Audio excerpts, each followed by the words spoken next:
Allah itu nggak pernah lelah mendengar curhat, doa, dan semua isi hati hamba-hambanya ketika mereka berbicara kepada Allah. Ya Allah, ya Allah.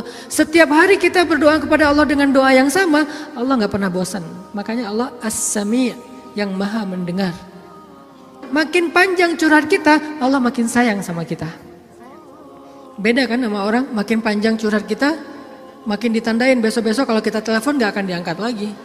Pura-pura sibuk lah, terus kalau kita WA, japri gitu nggak dibaca-baca, pura-pura tadi tinggalan handphonenya apa segala macam. Karena gitu kita mau curhat, bukannya Allah mendengar doang, malah Allah mendatangi kita. Wa idza salaka ibadi anni, kalau hambaku bertanya kepadamu, di mana Allah? Saya pengen curhat.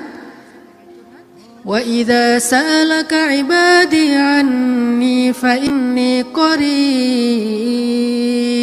Aku dekat. Artinya ketika kita pengen curhat, Allah mendatangi kita. Kadang-kadang kita nggak pengen curhat aja, Allah mendatangi kita karena pengen dicurhatin. Kan baik banget Allah tuh.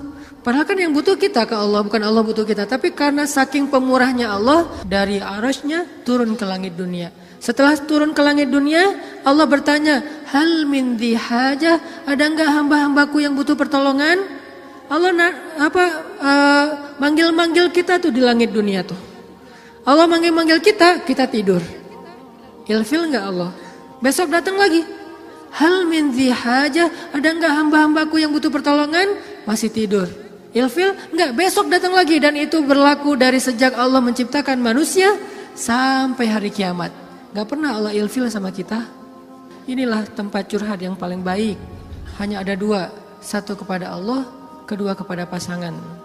Kalau tidak ada pasangan, bolehlah sesekali kepada orang tua. Tapi kadang-kadang harus dibatasi juga. Karena ada hal-hal yang kalau kita sampaikan kepada orang tua, pasangan kita gak ridho. Ketika kita ngomongin ke ibu kita, mungkin pasangan kita menjadi malu karenanya. Masalah nafkah mungkin. Kan itu harga diri suami banget ya. Kalau seorang istri kemudian curhat ke ibunya, ya AA ngasihnya kurang terus setiap bulan, kan dia jadi malu nih. Ada hal-hal yang suaminya akan malu dan gak rela. Terus kepada siapa yang insya Allah suami kita gak malu? Kepada Allah. Ya Allah, suami saya ngasih nafkah kurang terus udah berapa bulan. Saya sih berharap gak usah banyak-banyak ya Allah, 30 juta aja sebulan. Ini masih kurang 29 juta, kurang sejuta curhat ya. Karena suami kita juga curhatnya ke Allah. Ya Allah, saya pengen nambahin nafkah buat istri saya. Ya Allah, ya Allah, ya Allah. Dua-duanya curhat nih. Kalau perlu curhatnya sambil pegangan tangan, kan seru tuh. Coba kalau masih sendiri, pegangan tangan siapa? Gini-gini. Mana ya tangan? Kalau sholat tahajud berdua sama sendiri.